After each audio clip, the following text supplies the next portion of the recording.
how that feels, so probably relatable for a lot of us. So here we go. This is the limb I used to have. It used to knock.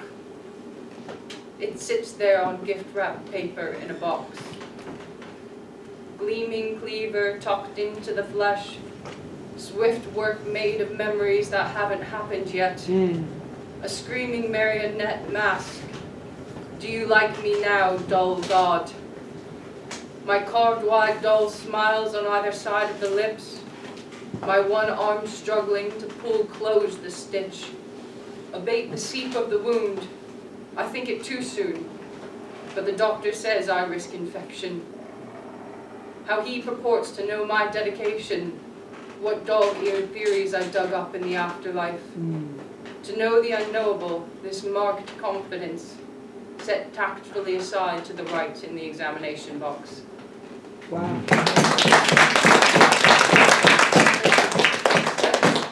And then the second one, just for context, right, I'm super duper in love with one of the other poets who comes here. And he's reciprocal, he loves me. We live together. He can't be here tonight because he's walking part of the Canterbury Trails. I don't know, it's not my history, I think that's what it's called there.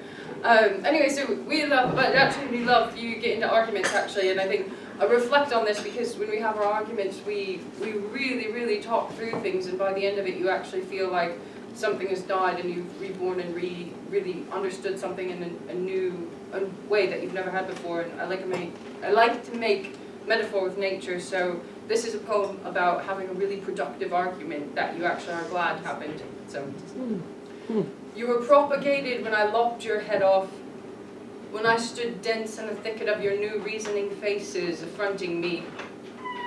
Being so surrounded by your frightened mouths, I felt the tail end of your rooted fingers latch themselves around my knees.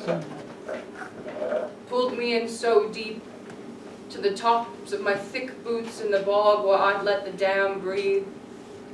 Symphonic tune of late-night husband hushed calathea flicks across the backs of one another's leaves. No chance to think of dreaming in so frightening a nocturne, and I kept on cutting in with the scythe beneath my sleeve, cultivating gardens of immersion with my infinite perspectives, until tangled linen mourning held our bereavement. The resolute evolving under rotten heaps of plant life, to realize we rise again, reiterated. Thank you.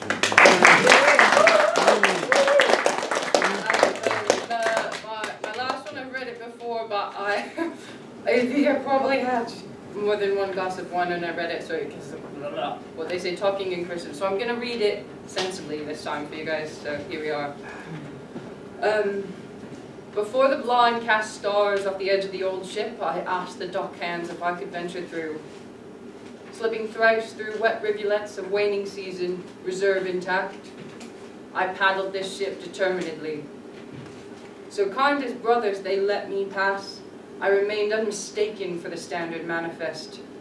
A dream ensued with untroubled recollections, maintaining pace with my paddles as we kept ahead. You bobbling go along, you headstrong thing. I caught a figure sharp through the evening air. Tamed by the wild of intent, I thought, we are going to the end of absence. Holding tickets in my pockets as if you'd ever lose a love poem to yourself. Thus windswept, these unseemly memories push me fondly across exhausted waterways.